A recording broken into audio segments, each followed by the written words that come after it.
Good morning, everyone. It's my great and distinct pleasure to introduce the next Pillar of the Society Award, a hero of mine from the past that, along with the other pillars today, really did move the society forward. Pierce Scranton and his wife Elaine are friends of mine. Here we go. Let's see, where are my slides? Up here someplace? Okay, I think I have slides, but so he met all the criteria for the pillar designation. He was a tremendous leader. He was very academically involved. It was involved in publishing over 100 book chapters and peer-reviewed articles. Also had leadership in the Seattle Seahawks in various ways. He was a team physician for 18 years. He served on the board of directors for the Western Orthopaedic Society and was our chair or our president of our society for 2001 through 2002 and served on the board of our society for 10 years as well. I think his greatest accomplishment and the thing that really makes him a hero to me is he brought the humanity out in our organization, a real purpose of serving others, especially those who are underserved. And we, excuse me, I got a frog in my throat. But the true heart of Pierce came through with his organizing the Vietnam Orthopedic Project. It was overseas. He served on as team leader for 2001 to 2004 and was awarded not only by his own orthopedic society in the West, but also by the Vietnamese in his service to their people. He really brought the heart back in the organization. I think he formed the OEF, the Orthopedic, the Outreach Education Fund, and which eventually turned into our Orthopedic Foot and Ankle Foundation. He and his wife Elaine gave the initial funding for that and raised another several $100,000 to fund that initiative.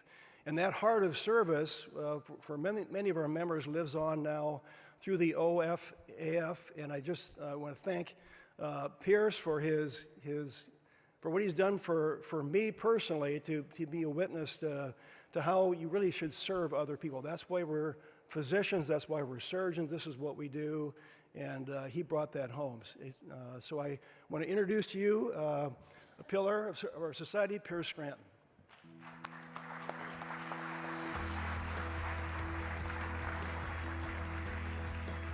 Thank you. The moment, indescribable for the mentors that are here and my wife and friends. How did we get here? 26 years ago, the NASDAQ crashed 80%. Techies from Silicon Valley to Bellevue's Microsoft were living in cars. Academy attendance declined, and our precious AOFAS.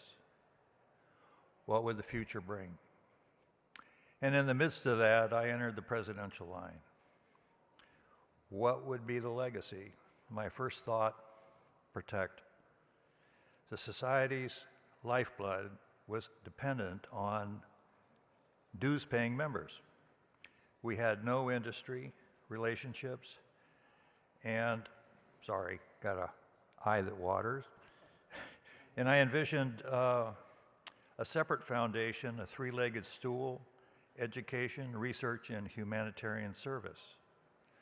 The board approved the campaign for the Outreach and Education Fund, and my first task was meeting with corporate presidents, some of whom politely brushed me off.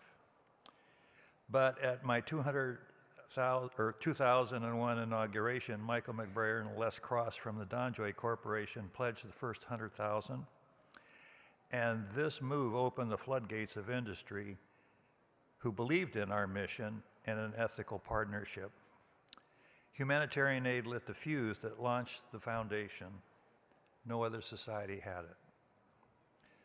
Vietnam, 19 years of missions, led the way to Haiti, Honduras, Bangladesh, Kenya, South America, and more.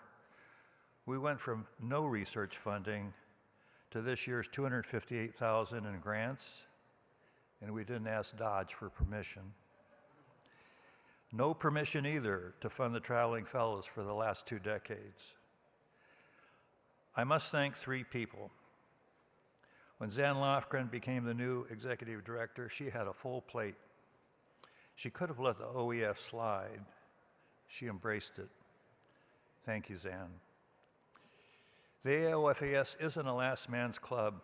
We relish the relationship with the younger members. And Naomi 100% embraced what I was doing, and then others who have continued the humanitarian work. And last but never least, my love and thanks go to my wife and partner,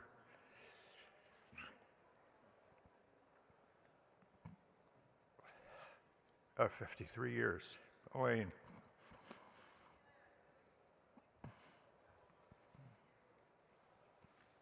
Join us. Do something to make someone's life richer each day. Thank you.